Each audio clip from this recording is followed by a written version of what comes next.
भूतले श्रीमते भक्तिवेदांत स्वामिनिति नामिने नमस्ते सारस्वते देवे गौरवाणी प्रचारिणे निर्विशेष शून्यवादी पाशातदेशतारिणे जय श्री कृष्ण चैतन्य प्रभु नित्यानंद श्री अद्वैत गदाधर श्रीवासादि गौर भक्त वृंद हरे कृष्णा कृष्णा कृष्णा हरे हरे हरे राम राम राम हरे हरे। हरे कृष्ण। काफी टाइम बाद मिल रहा है तो क्या कथा हम कर रहे थे? हम वही करते हैं यहाँ पर, हम कृष्ण कथा ही करते हैं और कुछ करते ही नहीं है। तो हम श्रीमद् भागवतम का 10वां स्कंद कृष्ण की लीलाओं के बारे में वर्णन कर रहे थे। लास्ट हमने कहाँ पर एंड किया था? कौन सा लीला भगवान ने समाप्त किया था? वेरी गुड, गोवर्धन लीला भगवान ने समाप्त किया था। तो गोवर्धन लीला समाप्त हो गया, सब अपने अपने रेगुलर ड्यूटीज पे लग गए। एकादशी आ गई। एकादशी आ गई तो नंद बाबा ने एकादशी का व्रत पालन किया था और एकादशी के दूसरे दिन जो है द्वादशी आती है। द्वादशी के दिन जो है ब्रह्म मुहूर्त में उठकर स्नान करने का होता है, फिर अपना उपवास खोलने का होता है, नाम जप करने का होता है। बहुत सारे रूल्स है। नंद बाबा अगले दिन जो है बहुत जल्दी उठ गए और यमुना में स्नान करने के लिए अपने साथियों के साथ चले गए।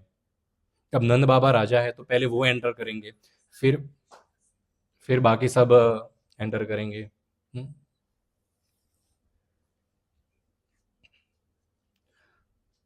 तो अब ऐसा हो गया कि नदी में स्नान करने का एक समय होता है। ऐसा नहीं है कि मन पड़ा तो रात को 1 बजे भी स्नान करने चले गए, 2 बजे भी चले गए, 3 बजे भी एक पर्टिकुलर टाइम होता है, उस टाइम में हम एंट्री कर सकते हैं। नंद बाबा ने जो समय होने वाला था स्नान का उससे कुछ पल पहले एंट्री कर दी यमुना में।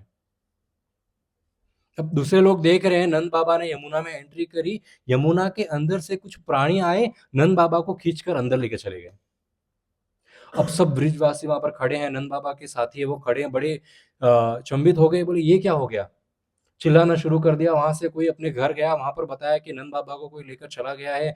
कृष्णा बलराम भागते हुए आए, गोपियां भागते हुए आई, यशोदा मैया भागते हुए आई और कृष्ण और बलराम दोनों ने जो है यमुना में छलांग लगा दी। अब काफी देर हो गई, कृष्ण और बलराम भी बाहर नहीं आ रहे। यहाँ पर गोपियां भी देख रही है कि कृष्ण और बलराम भी चले गए हैं, तो वे रो रही हैं, नंद बाबा के लिए भी रो रही हैं, कृष्ण बलराम के लिए भी रो रही हैं। राधा रानी वहां पर आ गई और राधा रानी ये देखकर बेहोश हो गई, चिंतित हो गई। उनको विरह पेन हो रहा है कृष्ण से दूर होने का। आचार्य बताते हैं कि इतना कृष्ण से दूर होने का जो विरह होता है, वो इतना दर्द था राधा रानी को, इतना दुख था कि वो अपने प्राण त्यागने वाली थी। तब वृंदावन में एक राधा रानी की सखी रहती है, मुरीचा, यानी कि बेहोश हो जाना, वो आ गई। वो जैसे आई तो राधा रानी बेहोश हो गई, तो सब बोले अच्छा वो आप आ गए। बेहोशी में नहीं मरेंगे, जब तक सचेत अवस्था में है तब तक उनको पता है कृष्ण नजदीक नहीं है तो प्राण जा सकते हैं विरह में, पर हम बेहोश हो गए हैं तो कोई चिंता नहीं। सखियां पंखा कर रही हैं राधा रानी को। अब यहाँ पर क्या हुआ, यमुना के अंदर अब कृष्ण और बलराम बड़े क्रोधित होकर दोनों यमुना में छलांग लगाए और वरुण देवता के राज्यों में चले गए। बड़े क्रोधित थे। अब वरुण देवता ने दूर से जैसे ही उनको पता चला कृष्ण और बलराम आ रहे हैं, वरुण देवता खड़े हो गए, हाथ जोड़े, बोले आप क्रोधित मत हो ना, ये नंद बाबा एकदम ठीक है, यहाँ बैठे आसन पे, ठीक है एकदम। बोले नंद बाबा यहाँ पर कैसे आ गए? तब वरुण देवता हाथ जोड़कर माफी मांगते हैं कि मेरे जो सेवक थे वे पहरेदारी पे थे और उन्होंने जो है, उनको पता नहीं था ये कौन है, ये कृष्ण भक्त है, नंद बाबा आपके पिता है। उनको पता नहीं था कि ये आपके पिता है और वो गलती से इनको ये यहाँ लेकर आ गए। अब जब दास की गलती होती है तब पनिशमेंट दास को नहीं मिलती, मालिक को मिलती है। हमने चतुष कुमार की एक बार कथा की थी, कैसे वो वैकुंठ के द्वार पर जाते हैं और जय विजय उनका मजाक उड़ाते हैं। तब जय विजय जब उनका मजाक उड़ाते हैं तो चतुष कुमार से माफी मांगने कौन आता है? साक्षात नारायण आते हैं। बोले जब दास की गलती हो, सर्वेंट की गलती हो, तो पनिशमेंट लीडर को, मास्टर को मिले, मैं क्षमा मांगता हूँ अपने सर्वेंट की तरफ से। यहाँ पर वरुण देवता माफी मांगते हैं अपने सर्वेंट की तरफ से कि इन्होंने गलती कर दी। कृष्ण भक्त के ऊपर ये सब रूल्स लागू नहीं होते हैं। कृष्ण भक्त सोचता है कि मैं सारे नियम पालन करूं शास्त्र के, और देवी देवता सोचते हैं कि नहीं भी करेगा तो चलेगा। पर इसका यह अर्थ नहीं है हम उसका फायदा उठाए के क्या है, कृष्ण भक्त है, कुछ भी नहीं करेंगे तो चलेगा, एकादशी भी नहीं करेंगे, नहीं भी नहाएंगे तो चलेगा। ये ऐसा अगर सोचने बैठ जाए तो फिर हम कृष्ण भक्त नहीं है, फिर हमको देवताओं की तरफ से बहुत कठोर पनिशमेंट मिलेगी। परंतु कृष्ण भक्त सदैव सभी नियम पालन करने की कोशिश करता है, और कभी गलती से कोई नियम टूट जाए, दैट इज फाइन। फिर उसको इतना रोने की जरूरत नहीं, आए सब बर्बाद हो गया, मेरा तो सब तहस नहस हो गया, अब देवता कोप करेंगे, अब मेरे को ये देवी कोप करेगी, ये सब नहीं होता है। देवी देवताओं को इतना नहीं पड़ा है, कृष्ण भक्त है, बोले तो नाम जप कर और खुश रहे। कभी एकादशी है, गलती से इडली वड़ा खा लिया, मेरे को ऐसा फोन आया, प्रभु जी आज मैंने इडली वड़ा खा लिया, एकादशी है। वे क्या कर सकते हैं, अभी मुंह में हाथ डालकर तो इडली वड़ा बाहर तो निकलेगा नहीं, एकादशी तो शुरू हो गई है। कोई बात नहीं, भगवान से क्षमा मांगो, एक दो माला एक्स्ट्रा कर दो इडली वड़ा के लिए, गलती से खा लिया है तो दो माला एक्स्ट्रा जप कर लो, भगवान से क्षमा मांगो, अपनी एकादशी कंटिन्यू रखो, रोने की जरूरत नहीं है। कभी यज्ञ में बैठे हैं, कभी कोई मंत्र गलत उच्चारण हो गया तो भी ठीक है, क्योंकि आजकल के तो पंडित ही जो मंत्र बुलवाते हैं, उनको ही नहीं है पता है क्या मंत्र उच्चारण करना चाहिए। कुछ सालों पहले मैं गांव में किसी की शादी में गया था, तो गांव का पंडित आया था शादी करवाने के लिए। वो पूरी शादी में केवल 3 मंत्र बोला जो मैं रोज बोलता हूँ, जब मैं तो शादी भी नहीं करवाता हूँ किसी की।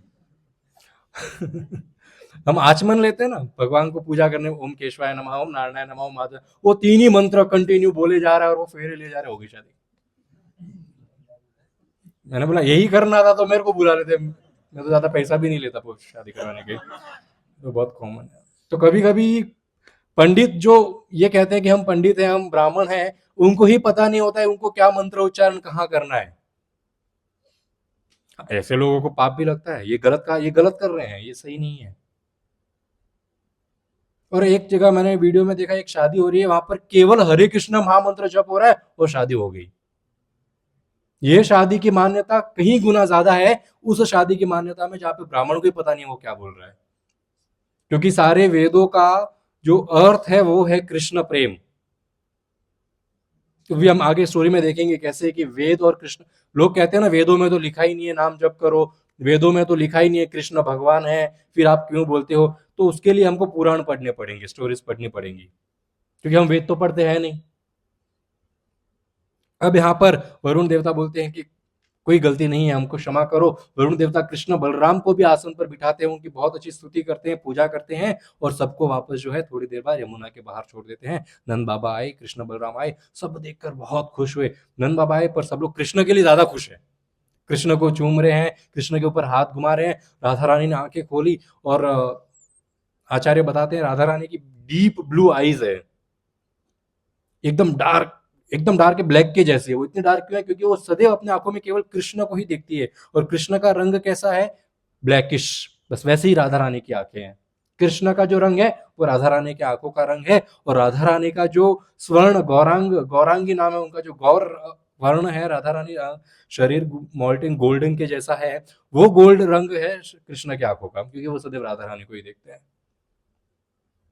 अभी सब लोग बड़े खुश हो गए, अब सब घर की तरफ जा रहे हैं। अब नंद बाबा यहाँ पर सबको बताते, बोले सब लोग ने पूछा क्या, कहाँ गए थे, क्या हुआ? तो बोले क्या क्या हुआ, पूछो मत क्या क्या हुआ। बोले मेरे को कुछ सैनिक लोग लेके गए, बहुत ऐश्वर्य, एकदम धनी महल, बहुत बड़ा भव्य विशाल महल था, इतने नौकर चाकर, इतने अच्छे अच्छे देखने वाले देवी देवता। वहां पर वरुण देवता थे, पर वरुण देवता ने जैसे ही अपने लाला को देखा, वो अपने आसन से उठकर उनके चरणों में गिर गए। बोले वरुण देवता? बोले हाँ। बोले उनकी पूजा कर रहे, प्रशंसा कर रहे हैं। तब एक गोप सखा बोलता है कि हो न हो अपने लाला नारायण ही है। गर्ग मुनि आए थे तो वो कह के गए थे कि ये कोई साधारण व्यक्ति नहीं है, ये तो नारायण का अवतार है, ही इज नारायण। तो ये सखागण बोलते हैं गर्ग मुनि की बात परफेक्ट है एकदम, कि ये नारायण है। अब दूसरा सखा बोलता है अगर हमारा लाला नारायण है तो मरने के बाद हमारी क्या गति होगी? जिसका फ्रेंड ही भगवान है उसको क्या चिंता करनी मरने के बाद कहाँ जाना है? हम जैसे लोगों को चिंता करनी है, मरने के बाद नरक जाएंगे, स्वर्ग जाएंगे, पता नहीं कौन से लोग, कौन सा कीड़ा मकोड़ा बनेंगे, हमको चिंता करने की आवश्यकता है। परंतु जिसने अपने जीवन में कृष्ण को अपना फ्रेंड बना लिया, उसको तो चिंता करने की जरूरत ही नहीं है कि मरने के बाद वो कहाँ जाएगा, उसका टिकट कंफर्म है, वेटिंग नहीं है। बाकी लोगों का वेटिंग और आरएसी भी मुश्किल है। आरएसी मतलब स्वर्ग तो मिल ही गया है, बैठने की सीट तो मिल ही जाएगी।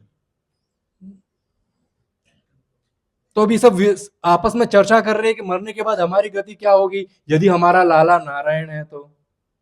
कृष्ण को तो सब सुनाई दे रहा है अभी।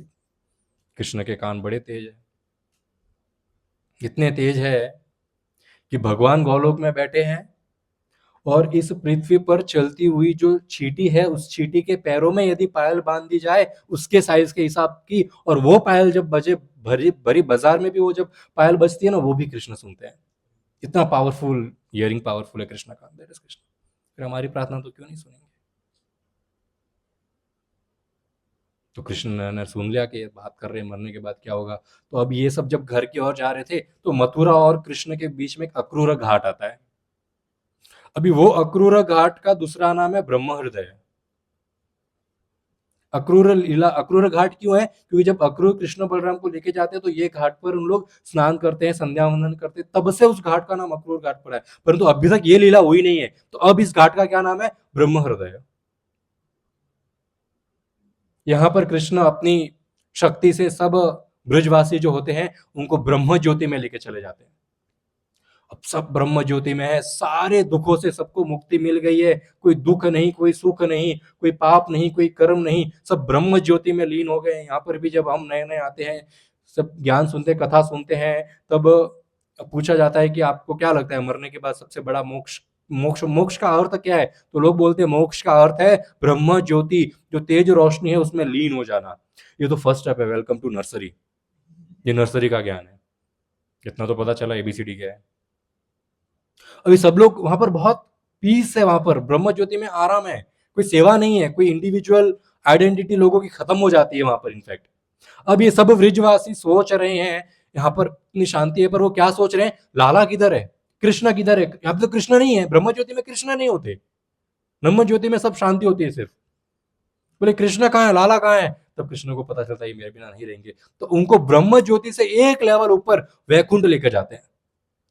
वैकुंठ में पहुंच गए, अब सबको शरीर मिल गया, नारायण रूप मिल गया, सब देख रहे कितना सुंदर है, यहाँ पर इतनी सारी लक्ष्मियां, इतने सारे विष्णु रूप, इतने सारे भगवान के सब दास है। और फिर वो एक बड़े से महल में बड़े से आसन पर नारायण को विराजमान देखते हैं। इतना इतना धन धान्य, इतना ऐश्वर्य। सब गोप सखा जो वृंदावन वासी है नारायण के सामने जाके बोलते लाला किधर है। फिर नारायण मिल गया है, बोले मजा नहीं आ रहा है, नारायण के साथ मजा नहीं आ रहा है, यहाँ पर तो सब दास्य भाव है, ऐश्वर्य भाव है, अपनापन कहाँ है। ऑफिस में बॉस के साथ कोई थोड़ी कंधे पे हाथ रख के गएगा और बॉस चल क्या है, बॉस के आगे स्ट्रिक्टनेस, रूल्स है, there are some rules. Office है वो वैकुंठ, रूल्स है वहां पर। बोलते घर जाना भाई, वो लाला के पास जाना, लाला का है। तब कृष्ण उनको गोलोक लेके जाते हैं, वहां पर उनको कृष्ण देखते हैं, और इतने, और वो गोलोक और ये वृंदावन सेम है, कोई फर्क नहीं है। पृथ्वी पे जो वृंदावन है और जो वैकुंठ के परे गोलोक है, गोलोक वृंदावन है, सेम है। और तब वे वापस वृंदावन में पहुंचते हैं और कृष्ण को देखते हैं, उनके सांस में सांस आती, इतने खुश होते हैं, कृष्ण को पकड़ते हैं, कृष्ण को चूमते हैं, कृष्ण के ऊपर हाथ घुमाते हैं, बोलते पता नहीं है नारायण है कि नहीं है, हमको कोई लेना ना, हमको ब्रह्म ज्योति में जाना है ना वैकुंठ में जाना है, हमको तो ऐसी जगह पर जाना है जहां पर कृष्ण रहते, बस चाहे वो गोलोक हो या नरक हो, कृष्ण होने चाहिए। तो ये कृष्ण से दोस्ती करने का फायदा है। सब वैकुंठ वासी बोलते हैं यही जो पोजीशन है बेस्ट है, क्यों, यहाँ पर कृष्ण है, कितने भी राक्षस आ जाए, कितनी भी पीड़ा आ जाए, सब चलेगा। कुंती देवी कहती है अरे आने दो, पीड़ाओं को आने दो, कोई चिंता नहीं है। तो कुंती कहती है कृष्ण से कि जब जब पीड़ा आती है तब हम आपका स्मरण करते हैं। अभी देखो महाभारत का युद्ध खत्म हो गया है, कौरव मर गए हैं, पांडवों को राजगद्दी मिल गई है हस्तिनापुर की, एवरीथिंग इज गोइंग वेल, एकदम सब परफेक्ट है। अब कृष्ण ने बोला चलो सब अच्छा हो गया, सब चंगा है, तो मैं भी चलता हूँ, तो मेरा क्या काम है यहाँ पर, हो गया खत्म। तब कुंती देवी बोलती है अगर ऐसा है कि जब सब अच्छा हो जाए तब आप चले जाते हो, तो मैं तो ये प्रार्थना करती हूँ कभी कुछ अच्छा हो ही ना। मैं तो ये प्रार्थना करती हूँ बारंबार कौरव हमको राजगद्दी से निकाले, बारंबार हमको एक वैक्स का घर बना के जलाए, उसमें बारंबार हमारे ऊपर पीड़ाएं आती रहे, क्योंकि जब जब हमारी पीड़ा आती है तब तब हमने आपका स्मरण किया है, और जब जब हमने आपका स्मरण किया है तब तब आप हमारे सामने प्रकट हुए हो कृष्ण, तो पीड़ाएं आने दो, आप आंखों के सामने रहने चाहिए। ऐसा ही भाव ही वृंदावन वासियों का है, कितने राक्षस आने दो, कृष्ण है तो सब कुछ है। यदि जीवन में कृष्ण नहीं है तो आपका अगर सी फेसिंग बंगला भी है, वहां पर भी आप केवल दुख में ही रहोगे, वहां भी सुख नहीं मिलेगा, शांति नहीं मिलेगी, चैन नहीं मिलेगा वहां पर भी। और अगर कृष्ण साथ में है तो आपका कोई छोटे से गली के अंदर छोटा सा एक 1 रूम का ही खाली घर है ना, और वहां पर भी यदि आपके घर में कृष्ण विराजमान है ना, तो आप बहुत खुशी खुशी जियोगे। अब ये लीला समाप्त हो गई, होली का समय आ गया, नेक्स्ट मंथ होली है। होली का समय आ गया। होली 14th को है, 14 मार्च। उस दिन गौर पूर्णिमा भी है, चैतन्य महाप्रभु का अवतरण दिवस। तो वो हम कथा यहाँ पर नहीं करेंगे, हम किसी के घर पे फ्राइडे क्लास करेंगे, सब लोग आना, ठीक है। अब होली आ गई और होली में भी रासलीला हुई है। यहाँ पर शरद ऋतु आ गई, शरद की रासलीला, अभी वो मेन रासलीला जो हर जगह फेमस है, शरद ऋतु आ गई। शरद पूर्णिमा जिसको कहते हैं, कार्तिक का first day, that is Sharad Purnima. तो शरद की लीला हुई, फुल मून है, कृष्ण ने वंशी वादन कर रहे हैं। कृष्ण ने जैसे ही वंशी वादन किया, सब सखियां जो है, जैसे सखियों के घर में आवाज गई, कुछ सखियां कपड़े पहन रही थी, कुछ तैयार हो रही थी, कुछ अपने बाल बना रही थी, कुछ बच्चों को सुला रही थी, कुछ खाना बना रही थी। जैसे ही कृष्ण का वंशी वादन उन्होंने सुना, वो अपना घर बार सब भूल गई, परिवार को भूल गई, और अपना घर, अर्धरात्रि को भी अपना घर छोड़कर वो भागी। किसी ने नीचे के वस्त्र ऊपर, ऊपर के वस्त्र नीचे पहने हैं, कोई शुद्ध बुद्ध नहीं है। बोलते ना कृष्ण के प्रेम में पागल होना, वो यहाँ पर बताया गया है। कृष्ण के प्रेम में क्या पागल होते हैं, बाल आधे ओले आधे नहीं ओले, ऐसे ही ठीक है भाग गए, खाना खाया नहीं खाया भाग गए, जो अवस्था थी उसको वहीं छोड़कर पूरा अपना जो, अभी गृहस्थी घर से भाग रही, ऐसा भी कह सकते थे कि ये जंगल में ही थी ऑलरेडी। कृष्ण वंशी वादन कर रहे हैं, ऑलरेडी जंगल में प्रेजेंट है, सब लोग ने प्लान किया चलो जंगल जाते हैं, कृष्ण अभी वंशी वादन करने वाले, रासलीला होने वाली, शरद पूर्णिमा साल की सबसे बड़ी रासलीला होने वाली है, जिसमें लाखों लाखों गोपियां आने वाली है, सीमा नहीं है गोपियों की, अलग अलग ग्रुप है गोपियों के, अयोध्या की गोपियां, मिथिला की गोपियां, और चित्रकूट की गोपियां, जो वहां पर ऋषि बड़े बड़े जो तपस्या कर रहे थे, जब उन्होंने राम को देखा, उन्होंने इच्छा प्रकट करी, अरे हमको स्त्री बनाओ और आप हमसे शादी करो, इतने सुंदर है आप। राम भगवान ने बोला मैं तो सिंगल, क्या बोलते, एक पत्नी व्रता हूं, मैं तो अभी नहीं छोड़, दूसरी शादी नहीं करूंगा, पर आपको आशीर्वाद जरूर देता हूं कि मैं कृष्ण बन के आऊंगा तब आप सब गोपियां बन के आएंगी। वो ऋषि जो है वो गोपियां बन के आई है। वहां पर जो चित्रकूट जंगलों में जो पंछी बैठे थे, वहां पर जो हिरण वहां पर घूम रहे थे, जो राम भगवान को देखकर आकर्षित हो रहे थे, वे चाहते थे कि राम भगवान हमसे शादी करें, वे सारी गोपियां बन के आई है। देव कन्या जो आसमान से कृष्ण को देखती हैं, वे गोपियां बनकर आई है। भगवान जब मिथिला गए थे, जब स्वयंवर हुआ था, वहां पर मिथिला की जो स्त्रियां थी, उन्होंने प्रभु श्री राम को देखा, उन्होंने कहा हमको भी विवाह करना है, वे भी गोपियां बनकर आई हैं। अनेकों अनेक गोपियां हैं, अलग अलग युगों से, भगवान के अलग अलग अवतारों से गोपियां बनकर यहाँ पर आई हैं। सबका जीवन सफल हो रहा है, जो जितने अवतारों की उन्होंने पूजा करी थी। देखो कितना अच्छा, हमने शुरुआत में क्या कहा था, किस प्रकार ब्रह्मा जी वैकुंठ गए थे, वहां पर राम भगवान आए और कृष्ण में लीन हो गए, नरसिंह आए कृष्ण में लीन हो गए, बस वैसा ही कुछ यहाँ पर देखने मिल रहा है। जिस जिस भक्त ने कृष्ण के जिस जिस अवतार की पूजा करी थी, सब लोग ने एक ही आशीर्वाद दिया, ultimate you will get Krishna. किसकी भी पूजा कर लो, अल्टीमेट आप सब सब अवतारों का जो सोर्स है दैट इज कृष्णा, वहां पर हमको अल्टीमेटली जाना है। वहां पर सब गोपियां पहुंच गई अलग अलग ग्रुप में। अभी ऑलरेडी जंगल में नहीं थी कि टाइम हो गया चलो 12 बज रहे, अभी बंशी बजने वाली है, अभी रास्ते, नहीं नहीं, वो ग्रस्त जीवन में थी हमारे जैसे, अपना रेगुलर ड्यूटीज कर रही थी वो।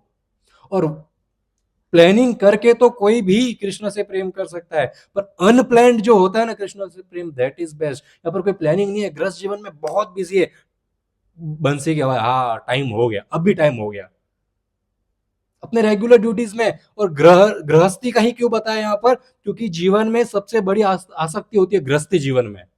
वैसे तो हर आश्रम में आसक्ति है, कोई ब्रह्मचारी बन के अपने सैफरन कपड़े से भी आसक्त हो सकता है, कोई बड़ी पोजीशन पे जाकर बड़े से हाथी पे बैठेगा, एक बड़े से आसन पे बैठेगा, उस आसन से आसक्ति हो सकती है, ये सीट तो मेरी है, ये भी आसक्ति हो सकती है।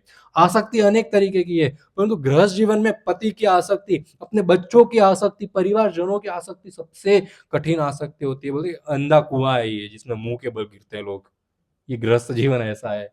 तो ये आसक्ति छोड़कर आना सबसे डिफिकल्ट है।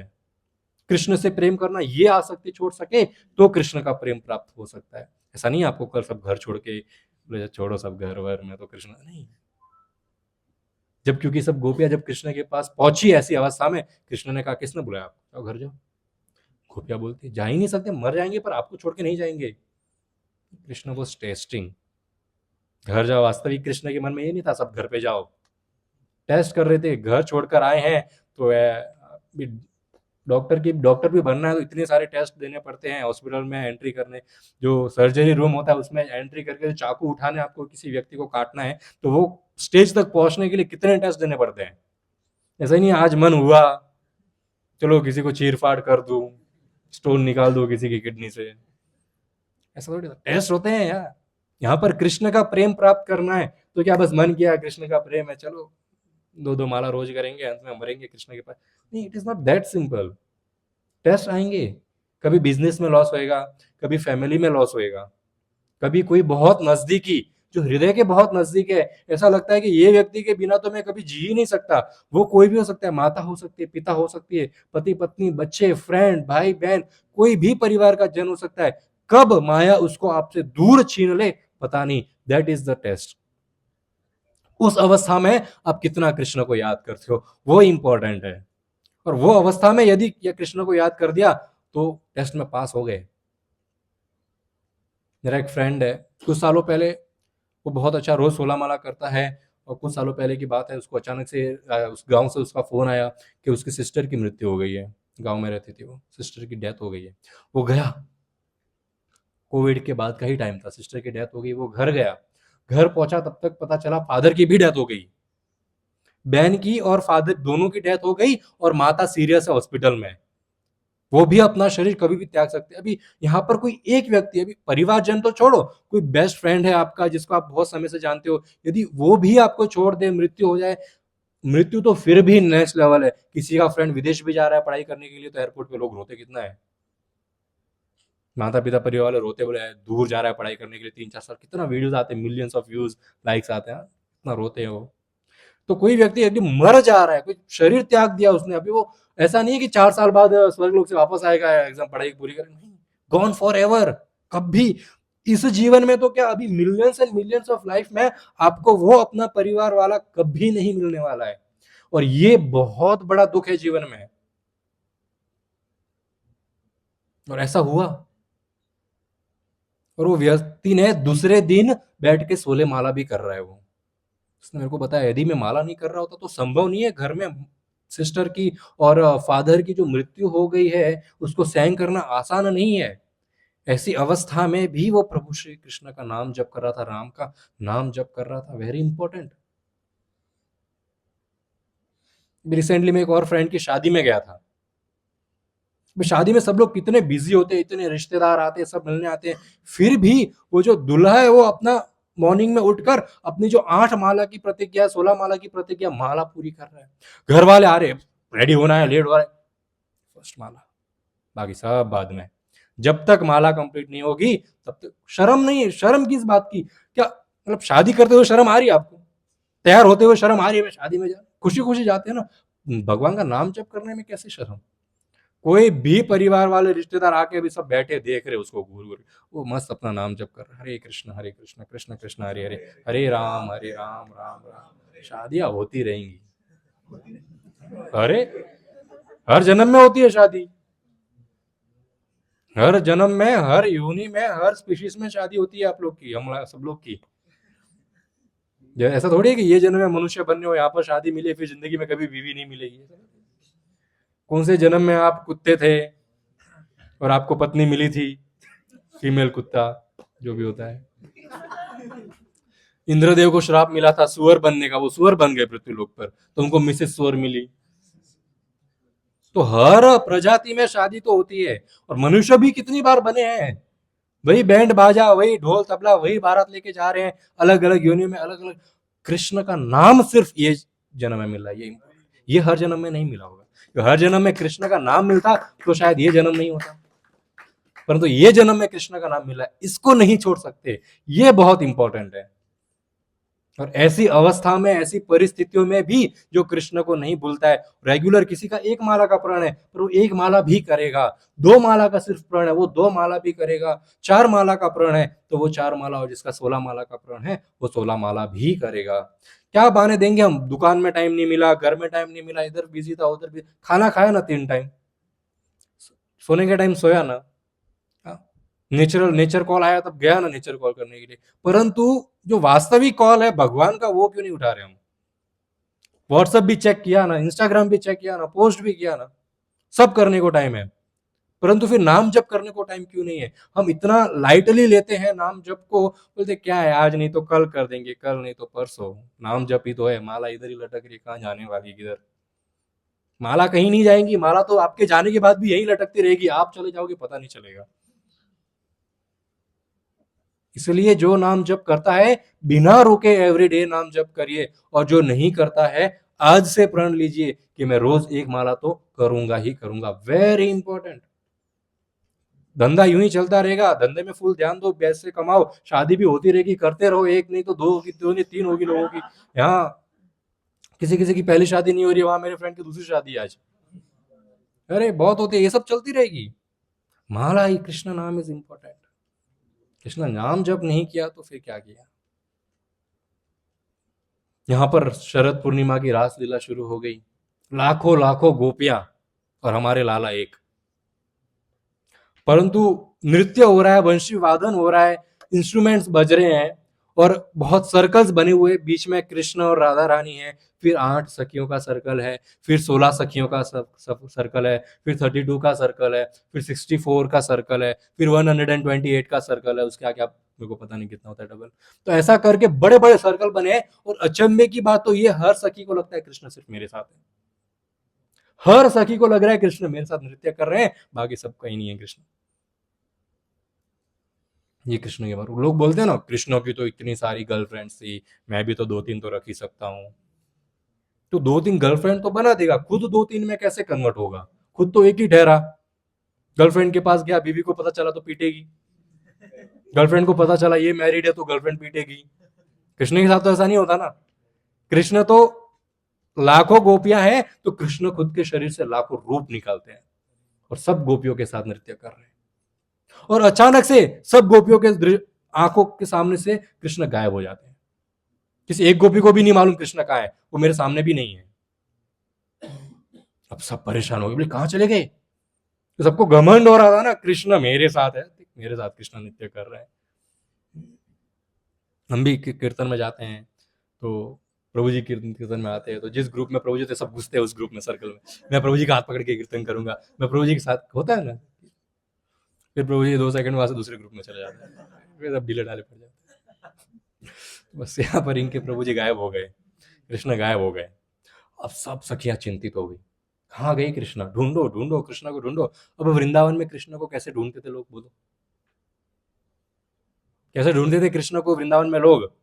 कृष्ण गौवें चराने चाहते थे तो यशोदा मैया टिफिन बेचती थी, तो कैसे पता चलता था कृष्ण कहाँ है, पद चिन्हों से, क्या आज इस तरफ गए, क्योंकि वृंदावन में कृष्ण के पद चिन्हों के ऊपर कोई नहीं चलता था, कृष्ण यहाँ से चले ना सब साइड से चलेंगे, इसलिए हर जगह कृष्ण के पद चिन्ह थे। तो यहाँ पर गोपियों ने बोला ढूंढो पद चिन्ह ढूंढो, देखा कृष्ण, साथ में एक और गोपी है, वो थी राधा रानी, दोनों के पद चिन्ह देखो जंगल की तरफ और अंदर जा रहे, पीछा करो पीछा करो, वहां पे जा रहे हैं, एक पद चिन्ह गायब हो गए, अभी सिर्फ राधा रानी दिख रही है वहां पर, कृष्ण तो है ही नहीं।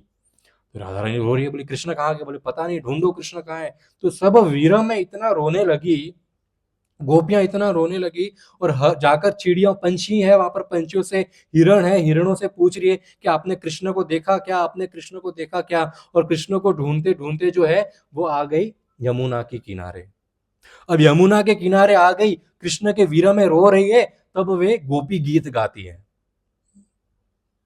तव कथामृतम, बहुत सुंदर गीत है। उस गीत में गोपियां जो है कृष्ण के सारे लीलाओं के बारे में वर्णन कर रही है। देखो कृष्ण को प्राप्त करना है, गोपियों को भी जब कृष्ण चाहिए थे तो उन्होंने कृष्ण कथा करी। कृष्ण क्या बोले, कृष्ण ये वृंदावन भूमि बहुत भाग्यशाली है कि यहाँ पर आप स्वयं आए हैं अवतार लेकर। बोले नंद यशोदा भाग्यशाली है जिनके घर में आप पुत्र बनकर आए हैं। बोले हम सब गोपियां भाग्यशाली जिसके जीवन में आप आए हैं। आपने ये राक्षस को मारा, पूतना को मारा, अघासुर को मारा, इतनी लीलाएं करी, इतनी सुंदर सुंदर उस गीत में। गोपी गीत सुनना, आप घर पे आके यूट्यूब सर्च करना, गोपी गीत बहुत सुंदर है। विरह में जो गोपियां कृष्ण के लिए गीत गाती हैं उसको कहते हैं गोपी गीत। वहां पर नारायण प्रकट हो जाते हैं। सब गोपियां हाथ जोड़ती है, बोलती कृष्ण को देखा आपने, नारायण है सामने। बस वृंदावन वासियों का सिंपल है, एक ही फंडा है, कोई भी देवता सामने आ जाए उसको यही पूछेंगे कृष्ण कहाँ मिलेंगे। श्रीमद भागवतम 10वां स्कंद तो छोड़ो, हमने इससे पहले 9 स्कंद किए हैं, और 9 के 9 स्कंद में सब भक्तों का क्या गोल था कि कृष्ण कहाँ है, कृष्ण की कैसे प्राप्ति होगी, कृष्ण को कैसे खुश किया जाए, वही एक मोटिव था सबका।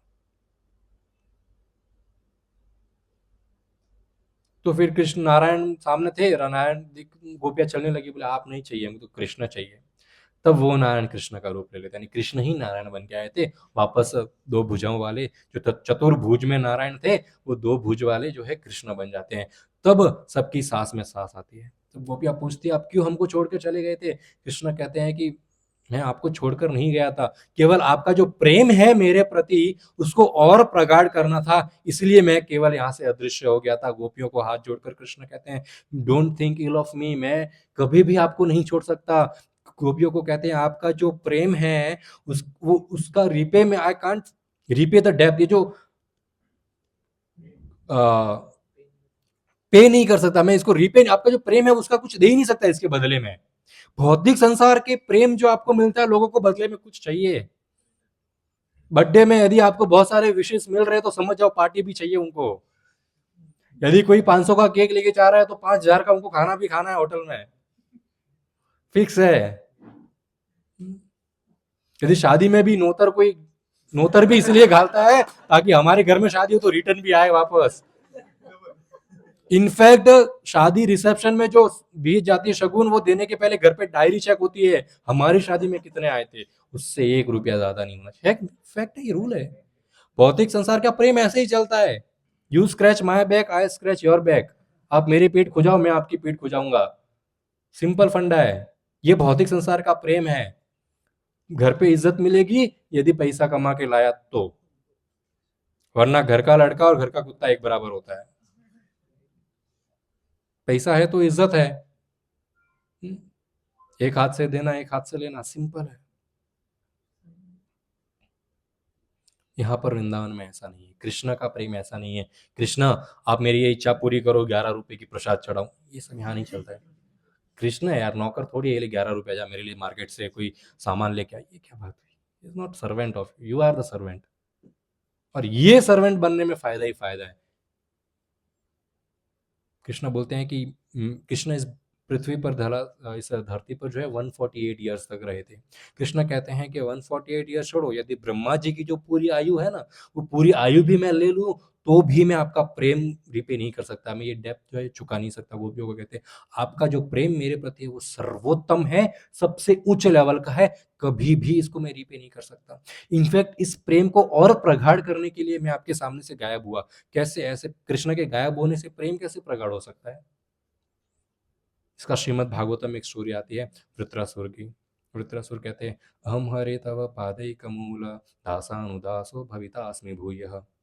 वे कृष्ण को कहते हैं हे कृष्ण मेरी केवल एक ही इच्छा है। क्या इच्छा है। मैं आपके दास का दास बनूं, दासानुदास हो, आपका जो भक्त है उसका भक्त, उसका दास बनाऊं, यही मेरी केवल इच्छा है। मनः स्मरेताशु पतेर गुणंस्ते, मेरा मन जो है केवल आपके बारे में स्मरण करे और किसी के बारे में स्मरण नहीं करे। जो हर जगह मुंह मारता है उसको क्या कहते हैं, ये तो निच्चड़ आदमी है, ये सब जगह मुंह मार रहा है। लॉयल नहीं है वो। लॉयल केवल अपने एक के साथ ही लॉयल रहता है। भक्त तो भी लॉयल होते हैं, भक्त केवल एक अपने इष्ट है, जो अपने परम पिता है, जो अपने पूजनीय है, केवल ही इज ओनली, यही केवल मेरे हैं। बाकी सब क्या है, जो मेरे हैं उसका परिवार है। ये जैसे शादी करके बहू घर में आती है ना, उसका प्रेम किससे होता है, केवल पति से होता है। और बाकी घर वालों से, सास और ससुर ननंद देवर से प्रेम क्यों होता है, क्योंकि पति से प्रेम है। यदि यहाँ पर पति नहीं है तो वो सब से इसका कुछ लेना देना नहीं होता है। बस भक्ति वैसे होती है। Krishna is our only husband, our only lover, our only friend, our only father. क्योंकि हमको कृष्ण से प्रेम है, हमें कृष्ण के पूरे परिवार से प्रेम है, पूरा जगत कृष्ण का परिवार है, सारे देवी देवता कृष्ण के परिवार है, हम सबसे प्रेम करते हैं। क्यों? क्योंकि हम कृष्ण से प्रेम करते हैं। कृष्ण उस वृक्ष की जड़ है जिसमें हम पानी डालते हैं, खाद डालते हैं, यानी कि माला करते हैं, कथा सुनते हैं, और उस जड़ को, अपने प्रेम को कृष्ण से जब मजबूत करते हैं ना, पूरा वृक्ष हरा भरा हो जाता है, फल फूल से खिल जाता है, सभी देवी देवता संतुष्ट, सभी परिवार वाले संतुष्ट, पूरा जग संतुष्ट होता है जब हम कृष्ण के प्रेम से संतुष्ट होते हैं और कृष्ण हमारे प्रेम से संतुष्ट होते हैं। कृणितवात कर्म करो तु काया। वृत्रासुर कहते हैं, कृष्णा, मेरा ये जो शरीर है ना, इससे केवल और केवल मैं आपकी सेवा करूं। कैसे कृष्ण की सेवा होगी? कृष्ण आने थोड़े वाले यहाँ पर, बोले मेरे पैर दबा चल। कृष्ण नहीं आने वाले, पर कृष्ण आते हैं विग्रह रूप में और नाम रूप में। कलयुग में दो रूपों में कृष्ण है, विग्रह और नाम। नाम जप कर रहे हैं हम, कृष्ण की सेवा कर रहे हैं। विग्रह सेवा कर रहे हैं हम, कृष्ण के शरीर की सेवा कर रहे हैं। हम यहाँ पर हमारे विग्रह को या फिर भगवान की तस्वीर ही ले लो, आप जब भोग लगाते हो, भगवान के आगे प्रसाद रखते हो, भोग रखते हो, ये मत सोचो कि अभी ठीक है ना, क्वालिटी एक बोला है प्रभु जी ने रखने के लिए तो रख देते, क्या जाता है, 5 मिनट लेट खाएंगे, ऐसा नहीं सोचना चाहिए। हम भगवान को खिला रहे हैं, ये सोचकर खिला रहे हैं कि हम खाएं, खिलाएंगे तो भगवान खाएंगे, यदि हम नहीं खिलाएंगे तो मेरे घर के भगवान आज भूखे हैं। मंदिर के भगवान ने खा लिया 56 भोग मिठाई, आपके घर के भगवान ने क्या खाया? भगवान एक ही है, परंतु जिस प्रकार हर गोपी को लग रहा था भगवान केवल कृष्ण मेरे साथ है, बस एक भक्त को भी ऐसा ही लगना चाहिए, भगवान तो मेरे घर पे विग्रह है, यहाँ विराजमान है भगवान, यदि मैं खिलाऊंगा तो खाएंगे, मैं नहीं खिलाऊंगा तो भूखे रहेंगे। ये भाव से भगवान की सेवा होती है, और वैसे हमारे शरीर को भगवान की सेवा में लगाना है। और क्या मिलेगा ये करने से? वृत्रासुर को कृष्ण बोलते, मांगो, इतना कुछ आप मेरे लिए कर रहे हो, मांगो, क्या दूं बदले में? अब वृत्रासुर मांगते कि मैं इतनी सेवा करूंगा भगवान की, भगवान के दास का दास बनूंगा, मैं भगवान का नाम जप करूंगा, भगवान का स्मरण करूंगा, तो मेरे को बदले में क्या मिलेगा? क्या चाहिए कृष्ण से? कृष्ण बोलते, मांगो। वृत्रासुर कहते हैं, न नाक पृष्ठम न च परामेष्ठ्यम। बोले मेरे को स्वर्ग लोग नहीं चाहिए। बताते, कृष्ण बोला क्या चाहिए, तो ये पहले बताते क्या नहीं चाहिए, ताकि कृष्ण को गलतफहमी ना हो। बोलते क्या नहीं चाहिए? मेरे को स्वर्ग लोक का राजा नहीं बनना है, ना ध्रुव लोक का राजा बनना है, और स्वर्ग लोगों के ऊपर के सारे जो लोग है, अभी हमको लगता है स्वर्गीय फलाना फलाना बहुत अच्छा है, स्वर्ग ठीक है, स्वर्ग पृथ्वी के ऊपर ही स्वर्ग है, उसके ऊपर तो इससे भी बड़े बड़े लोग है जहाँ पर और सुख प्राप्त होता है। यहाँ पर वृत्रासुर कहते हैं, न स्वर्ग का सुख चाहिए, न ब्रह्म जो जो ब्रह्मा जी का स्थान है, सत्य लोक है, ब्रह्म लोक है, वहां का भी मेरे को सुख नहीं चाहिए। न सर्वभौमम न रसाधिपत्यम। बोले मेरे को पृथ्वी का राजा भी नहीं बनना, ऊपर के लोग ठीक है, पृथ्वी पे अभी मैं हूं, मेरे को पृथ्वी का राजा भी नहीं बनना है, वृत्रासुर कृष्ण को कहते हैं। और पृथ्वी के नीचे जो पाताल लोक है, न वहां पे मेरे को राज करना है।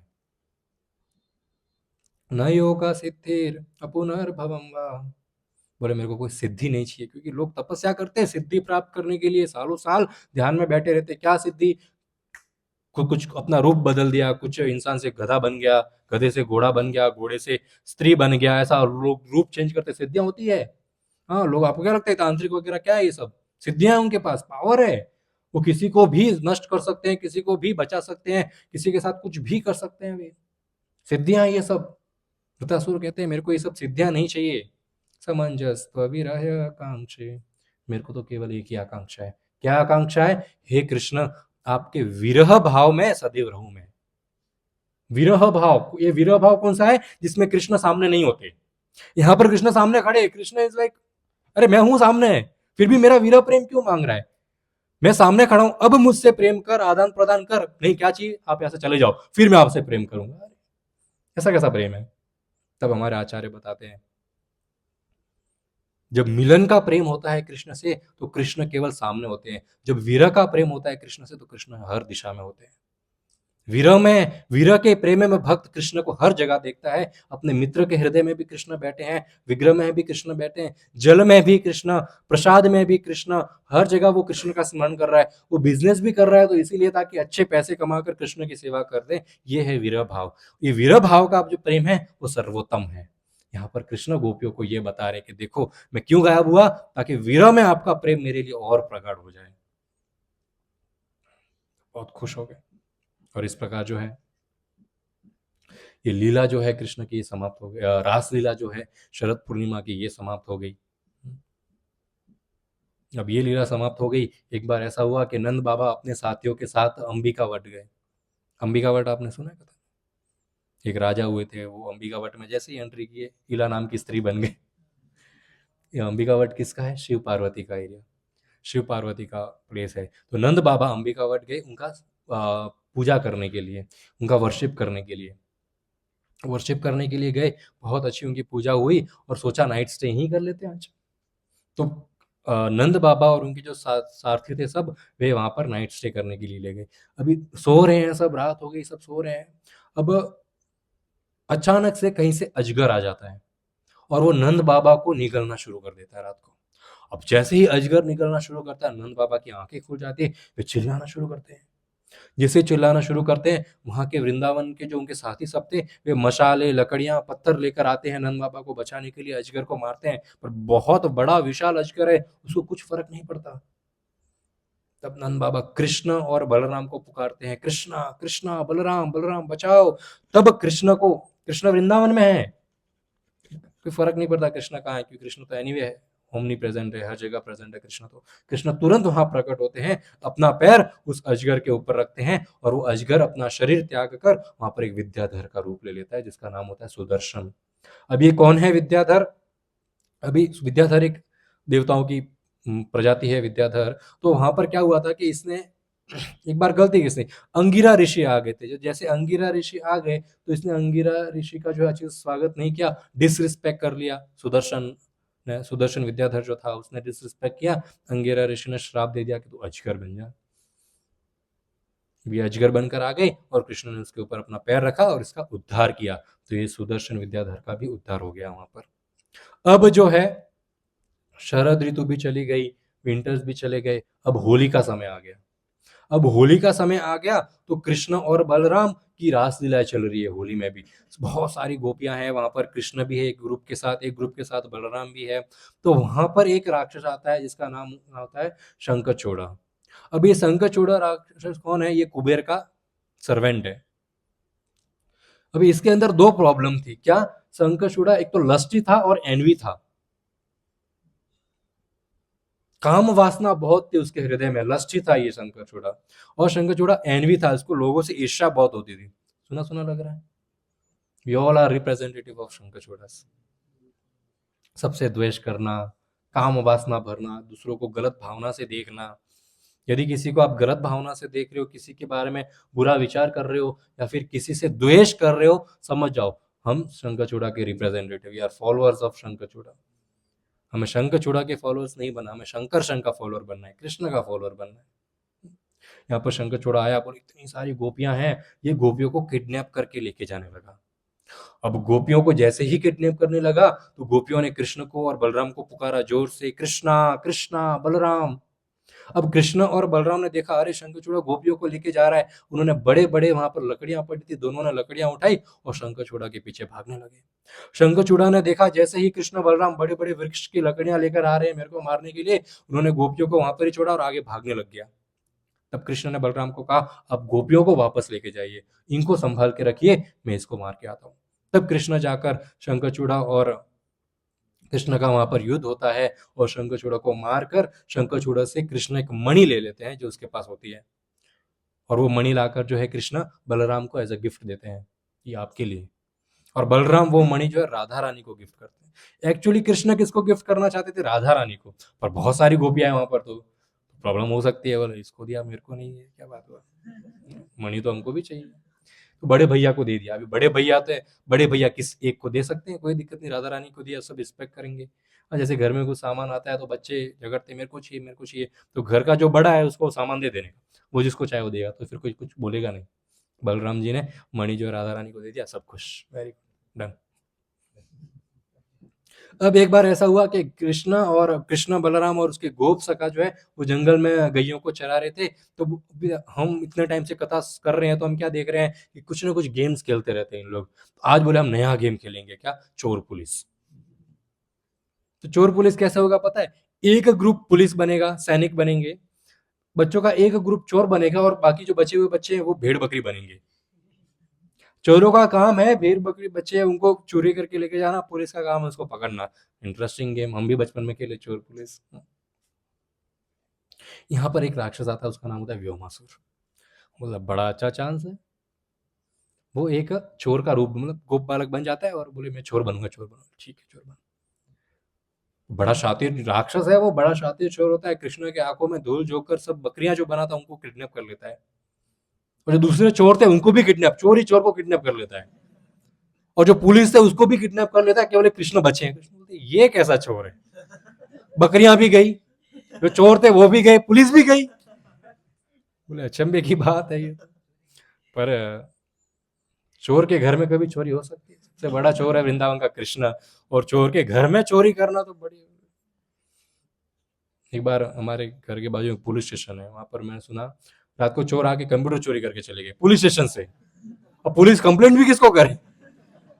हमको, हमारे घर चोरी हो तो हम पुलिस को कंप्लेंट करें, पुलिस के ही घर में चोरी हो तो किसको कंप्लेंट करें? बस ऐसा ही है यहाँ पर। कृष्णा किसको कंप्लेंट करेंगे? गोप बालों के साथ कुछ गलत होता है, कृष्ण को पुकारते, यहाँ तो सब गायब है, कृष्ण किसको पुकारेंगे? अब कृष्ण के साथ ही गलत हो गया, सब फ्रेंड चले गए। पता चल जाता है, बोले ये वो वापस आता है ना, सब बच्चों को गुफा में किडनैप करता है वो। आज भी वो गुफा काम्यवन में है, हम कभी गए नहीं है। हम लोग कभी जाएंगे तो हम काम्यवन गए ना, ब्रज भूमि का एक क्षेत्र है काम्यवन, वहां पर आज भी वो गुफा है जहाँ पर व्योमासुर ने सब बच्चों को किडनैप करके रखा था। तो बलराम और कृष्ण बच्चे, व्योमासुर आता है तो कृष्ण को बड़ा क्रोध आता है। व्योमासुर अपने वास्तविक रूप में आता है और दोनों के बीच बहुत घमासान युद्ध होता है। इस घमासान युद्ध ऐसा होता है कि पूरी पृथ्वी जो है बैलेंस बिगड़ जाता है और कांपने लगती है पूरी पृथ्वी। अब बलराम जी देखते पृथ्वी कांप रही है, पृथ्वी कांप रही है, तो क्या वो जोर से पैर पृथ्वी पर रख के पृथ्वी को एक स्थिर कर देते हैं। आज भी काम्यवन में उस पत्थर के ऊपर जहां पर बलराम ने जोर से पैर पटका था, बलराम के पैर के चिन्ह है कि यहाँ पर से बलराम ने पूरी पृथ्वी को संभाला था। बलराम बोले तू मार इसको, मैं पृथ्वी को संभालता हूँ। बहुत मारा, फाइनली ब्रह्मासुर की भी मृत्यु हो गई और उसको भी मोक्ष प्राप्त हुआ। अब एक और राक्षस आता है। अब एक दो राक्षस ही बचे, डोंट वरी, आज सब खत्म हो जाएंगे राक्षस। कंस राक्षस मामा को राक्षस बोलते हो। अब एक राक्षस आया, उसका नाम था अरिष्ठासुर। अभी अरिष्ठासुर कौन सा राक्षस था? Bull demon. कौन सा डेमन था ये? बैल, बैल, बैल। तो बैल था वो, हाँ सांड। और किसी को पता नहीं है कि क्या कौन सा राक्षस आया? तो खोदा, खोदा भी बोलते हैं। बैल, आप लोग ने सुना होगा घर पे बैल, आज भी सुनते हैं। बड़द। अब अरिष्टासुर राक्षस कैसे बना? पास्ट में ये एक बृहस्पति का शिष्य था, इसका नाम था वरतंतु। अब ये बृहस्पति का शिष्य था, सामने बृहस्पति बैठे, यानी कि गुरु है, गुरु बैठे हैं, तो गुरु के सामने बैठने की एक विधि होती है, भगवान के सामने बैठने की एक विधि होती है। ये बंदा पैर पैर फैला के बैठा है गुरु के सामने से। और ऐसा कौन बैठता है पैर फैला के? बड़द। Very good. बृहस्पति बोले क्या बैल के जैसा बैठा है, श्राप देता हूं, बैल बनी, बैल ही बन जाना। बन गया, राक्षस बन गया, अरिष्टासुर नाम का बैल बन गया। ये बैल बन गया। कंस के ग्रुप में जो है ना, जितने राक्षस आए थे पृथ्वी पे, सबको हरा के कंस ने अपनी टीम में ले लिया था। अभी इसको भी भेजा है कृष्ण को मारने के लिए। अब ये बैल वृंदावन में एंटर करता है, पूरे वृंदावन में हाहाकार मच जाता है, इतना जोर से गर्जना करता है कि ब्रिजवासी सब डर जाते, बोले ये क्या गर्जना हुई? जैसे कोई बादल फट गया हो ना, वैसी गर्जना इस अरिष्टासुर से निकल रही है। सब ब्रिजवासी घबरा गए और कृष्ण को पुकारने लगे। तब कृष्ण वहां प्रकट होते हैं, अपने बलराम जी के साथ कृष्ण प्रकट होते हैं, देखते हैं अरिष्टासुर आया, बहुत क्रोधित है अरिष्टासुर। कृष्ण बोलते इधर आ। वो बैल बोले किसका हिम्मत मेरे को ऐसे बुलाने के लिए? उत्साहने लगे, वो उत्साहते ना, वो कृष्ण ऐसे उत्साहने लगे उसको, पोक करने लगे, कम यार आ जा। वो फुल स्पीड में दूर से भागते हुए, बैल का आप यदि आपने देखा नाक से धुआं भी निकलता है, ऐसा पैर ऐसे ऐसे करता है, धूल उड़ाता है, भागते हुए आता है वो। और यहाँ पर बलराम कृष्ण क्या कर रहे हैं? बलराम के कंधे पर हाथ रखे हैं, खड़े। तो और गुस्सा आता है, कोई व्यक्ति गुस्सा होता है, जिसके सामने वाले के ऊपर यदि कोई गुस्सा है और सामने वाला खुश है, खड़ा है, तो और गुस्सा होता है, बोले ये क्यों गुस्सा नहीं हुआ अब तक। तो बैल और गुस्से में फुल स्पीड में बोले मन की गति में भागकर आया कृष्ण को जोर से अपने सिंग मारने के लिए। कृष्ण ने उसके सिंग पकड़े, गोल गोल घुमाया, और जिस प्रकार धोबी जो है कपड़े को एक पत्थर पे मारता है उसमें से मैल निकालने के लिए, उसी प्रकार कृष्ण जो है अरिष्टासुर को जोर जोर से पृथ्वी पर पटकने लगे, और उसके अंदर से जो मैल था वो निकला, मैल के साथ उसके प्राण भी निकल गए, वहीं खत्म हो गया। बिल्कुल भी नहीं बचा, पहनने लायक ही नहीं बचा, अब तो खत्म, वो मर गया। अब गोपियां साइड से खड़ी थी, गोपियां आई, देखो युद्ध हो रहा था, सब अलग दूर थे, जैसे ही मार दिया गोपियां आई। कृष्ण शर्म नहीं आती, गाय को मारा है पापी, बैल मतलब गाय होता है, गाय को मारना इतना बड़ा पाप। कृष्ण बोलते राक्षस था, बोले राक्षस था तो बैल ना, गाय था। वेरी बैड, तो तुम पापी हो गए, अब हम आपको टच नहीं करेंगे। कृष्ण बोलते मुझे पाप धोने के लिए क्या करूं? बोले जितने तीर्थ स्थान है सब पे जाके स्नान करके आओ। कृष्ण बोलते मैं तीर्थ स्थान पे स्नान करने जाऊं? तीर्थ स्थान यहाँ आएंगे मुझे स्नान करवाने के लिए। कृष्ण अपने सखाओं के साथ वहीं पर एक बड़ा सा कुंड खोद देते हैं और तुरंत आदेश करते हैं, जितने पवित्र तीर्थ स्थान थे, जितनी पवित्र नदियां थी, सब हाथ जोड़कर कृष्ण के आके खड़ी है, बोले आदेश दीजिए, क्या है, क्या सेवा है? बोले तालाब में भर जाओ। अब कृष्ण अंदर गए, स्नान कर लिया, फिर राधा निकल, अब तो पवित्र हो गए हम, अब अंदर खेल भी रहे हैं सब गोपाल, इतना बड़ा तालाब बनाया तो वाटर स्पोर्ट हो रहा है। अब गोपियां गुस्सा हो रही है, बोले ये तो वाटर स्पोर्ट एंजॉय कर रहे हैं, बोले हम भी हमारा स्विमिंग पूल बनाएंगे। तो उन्होंने अपनी चूड़ियों से खोदना शुरू किया, और कृष्ण का जो कुंड था उसके बाजू में ही अपना अलग सा कुंड बना दिया। अब ये तो कुंड बना, पानी भी भरना है, कृष्ण के कहने पर तो आ गई, पर गोपियां बेचारी भोली भाली गांव की ग्वाल ने, उनके बुलाने से कौन आएगा? बोले हमारे बुलाने से कोई नहीं आएगा, बोले बगल में मानसी गंगा है, बोले चलो वहां से मटके भर भर के, मटके बेचारी भर भर के यहाँ पर मटका पानी में डाले तब तक सूख जाए, दूसरा मटका है तब तक तो।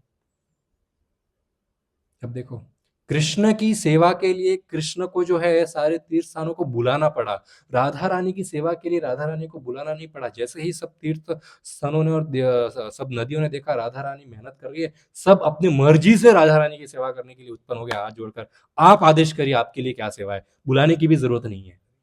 कृष्ण राधा रानी, राधा रानी की सेवा के लिए सब वहां पर उसमें भर गई। फिर गोपियां भी उसमें की, उन्होंने भी वाटर स्पोर्ट्स किए, सब खेलने लगे, और वो दो कुंड आज भी गोवर्धन की तलहटी पर मौजूद है, श्री राधा कुंड और श्याम कुंड के रूप में। राधा कुंड कहते हैं, कहते क्या है, पूरा जो ब्रह्मांड यूनिवर्स है ना, उस पूरे ब्रह्मांड का एकमात्र सबसे प्योरेस्ट, सबसे पावरफुल कुंड, दैट इज राधा कुंड। पूरे ब्रह्मांड का सबसे स्पिरिचुअल पॉइंट जो होता है ना, that is Radha Kund. Centre of universe, spirituality का सेंटर इज राधा कुंड। राधा कुंड का जो जल है वो राधा रानी का जो शरीर है वही माना जाता है। राधा रानी का शरीर जब लिक्विड बनता है तो वो राधा कुंड होता है, दैट इज राधा कुंड। प्रभुपाद कहते हैं if you are a pure devotee then only you take bath in Radha Kund. Radha Kund में स्नान कर रहे हो मतलब बहुत बड़ी चीज है। If you are pure then you should take bath in Radha Kund. नहीं, हम आचमन लेंगे। और आज भी राधा कुंड और श्याम कुंड वहां पर उसी प्रकार बहुत ही सुंदर रूपों में, किस कौन कौन गया है Radha Kund? Very good, very good. Radha Kund हम रात को 2 बजे गए थे, राधा कुंड रात को 2 बजे हमने परिक्रमा शुरू करी थी गोवर्धन की, रात को 2 बजे तक हम राधा कुंड पे पहुंचे, कोई नहीं था, एकदम साइलेंस, खाली हम 30 लोग और प्रभु जी, और राधा कुंड पे बैठे बैठे हमने रात को 2 बजे कथा करी, बहुत सुंदर। ये लीला हो गई राधा कुंड श्याम कुंड। अब यहाँ पर ये सब एंजॉय कर रहे हैं, नारद मुनि बोलते हैं ये कृष्ण वृंदावन कब छोड़ेंगे भाई? राक्षस आते जा रहे हैं, ये मारते जा रहे हैं, वृंदावन वासी खुश होते जा रहे हैं, ये कभी जंगल में खेल रहे हैं, कभी नदी में खेल रहे हैं, कभी तालाब में खेल रहे हैं। बोले भूल गए किस काम के लिए यहाँ पर आए हैं? राक्षसों को मारकर पृथ्वी का उद्धार करना है, वो काम तो भूल गए कृष्णा। पर वो कृष्ण को कुछ नहीं बोले, भगवान को कोई डिस्टर्ब थोड़ी करेगा। वो कंस के पास गए, कंस आप इतने टाइम से ढूंढ रहे हो ना कृष्ण कौन है, 8वां पुत्र कौन है वसुदेव का जो आपका मृत्यु का कारण बनने वाला है, आज मैं आपको बताता हूं। आपको अब तक सिर्फ डाउट था, अब मैं कंफर्म करता हूं कि वृंदावन में वही कृष्ण और बलराम वासुदेव के 7वें और 8वां पुत्र है, वही आपकी मृत्यु कराने वाले हैं। कंस को चिंता हो गई, ये अभी कंफर्म हो गया ये कृष्ण है। पहले राक्षसों को भेजा जाता था तो पता है कैसे भेजा जाता था? कृष्ण बोले एक ब्लू कलर का सांवला सा लड़का है और सर पे मोर पंख वो चिन्ह, कंस कहते थे मोर पंख पहनता है, दैट इज कृष्ण, उसको मारना। अब राक्षस मारने तो जाते थे पर कभी लौट के नहीं आते थे वापस, तो कंस को कभी पता ही नहीं चला हुआ क्या। ये वृंदावन ऐसा है जो एक बार अंदर गया कभी बाहर नहीं आता था। बोले आखिरी राक्षस को भेजूंगा, कंफर्म हो गया है ना कौन है। अब कृष्ण का ये वर्णन दिया था तो बहुत बार देखते थे जब बलराम जी भी है मोरपंख लगाते थे। मोरपंख किसका चिन्ह है? कृष्ण का। पर बलराम जी क्यों लगाते थे? कि बड़े भैया है, कृष्ण की चिंता है कुछ हो गया तो। चिंता तो राक्षसों की माँ को करना चाहिए, मेरे राक्षस बच्चे को कुछ हो गया तो। हाँ, क्योंकि सबसे बड़ा राक्षस तो हमारा कन्हैया है, तो वो कन्हैया के भाई चिंता कर रहे मेरे कन्हैया को कुछ हो गया तो वो मोरपंख लगाते थे, क्योंकि राक्षस आएगा वो देखेगा मोरपंख इसके सर पे मोरपंख है, किसको मार, बलराम को मार देते वो। श्याम रंग नहीं थे, राधा कुंड की जो मिट्टी है वो श्याम रंग की है। कहीं पे भी आपको मिट्टी श्याम नहीं मिलेगी। राधा कुंड का तिलक देखा ब्लैक वाला, दैट इज राधा कुंड का तिलक। श्याम रंग अपनाने में कौन सी बड़ी बात है। इसीलिए बलराम जो है कृष्ण को प्रोटेक्ट करने के लिए खुद कृष्ण का रूप ले लेते थे। अब कंस को पता चल गया, कंस ने बोला तुरंत मैं जाके देवकी को और वसुदेव को अब भी मार दूंगा। नारद बोलते अरे उसको मत मारो, अगर कृष्ण को पता चल गया कि कंस को पता चल गया है कृष्ण कौन है, तो फिर कृष्ण भाग जाएंगे वृंदावन छोड़ के, फिर आप कभी नहीं पकड़ पाओगे। बोले वसुदेव को मारोगे तो कृष्ण को पता चल जाएगा कंस ने वसुदेव को मारा है, कृष्ण भाग जाएंगे। बोले ऐसा मत करो, इसको इनको मत मारो, कोई राक्षस को भेज के मरवा दो। कंस के पास अभी एक ही राक्षस बचा है वो मर गया तो खत्म सब, लास्ट पोकेमॉन ये बैटल का लास्ट पोकेमॉन है। केशी राक्षस, केशी को भेजा। कंस ने बोला नारद के साथ प्लानिंग कर रही कृष्ण को कैसे मारना। अभी ये नारद जो पूरा दिन कृष्ण कृष्ण नारायण नारायण नाम राम करते हैं, इसके साथ प्लानिंग कर रही कृष्ण को कैसे मारना है। बोले केसी राक्षस को भेजता हूं, यदि इसने मार दिया तो ठीक है, परंतु यदि ये भी वापस नहीं लौटा तो मैं कैसे न कैसे तो करके कृष्ण और बलराम को मथुरा बुलाऊंगा। यहाँ पर मेरे पास बहुत बड़े बड़े पहलवान बड़े बड़े हाथी है, इसको मार देंगे मिलके। अक्रूर को बुलाया, अक्रूर तैयारी करो, वृंदावन जाना है कृष्ण और बलराम को लेने के लिए। अक्रूर बोलते हैं कंस जी अपने ही पैरों पे कुल्हाड़ी मार रहे हो आप, क्यों उड़ता हुआ तीर ले रहे हो अपने अंदर, जाने दो छोड़ दो। कंस बोलते हैं मेरा मृत्यु का कारण है वो तीर उड़ ही रहा है मेरे को मारने के लिए भाई, जिससे पहले वो तीर मेरे को लगे मैं ही तीर को तोड़ देता हूं। बोले केसी जा रहा है, अगर वापस नहीं आया तो आपको भी जाना है। अक्रूर ऑलरेडी कृष्ण के बहुत परम भक्त है, राक्षसों के साथ रह रहे हैं, परंतु रावण के साथ जैसे विभीषण थे ना, बस ये वहां पर अक्रूर जी है। अभी राक्षस केशी डीमन को भेजा। केशी कौन है? घोड़ा। अभी ये वैसे तो घोड़े अच्छे दिखते हैं, बेचारे स्ट्रांग है, पर ये राक्षसी घोड़ा है, ये अच्छा नहीं दिखता है। इसके मुंह से आग निकलती है और आगे के फ्रंट लेग्स है उसके बड़े बड़े दो हाथी के पैरों के समान, उछल के सामने वाले के ऊपर यदि एक बार कूदे तो सामने वाला कुचल जाए, ऐसा है। इसके दांत इतने, किसी घोड़े ने किसी को काटा है? मैंने सुना है बहुत डेंजर है, घोड़ा काटता है तब। वो काटा है, शक्ल मैच हो रही है। तो घोड़ा बड़ा डेंजर होता है बोलते हैं। घोड़े को भेजा। इस ये कोई गेम वेम नहीं खेला केशी राक्षस दूसरे के जैसे बोले रूप बदलो गेम, इसका एक ही गोल था, लास्ट रूम है, डायरेक्ट अटैक करो।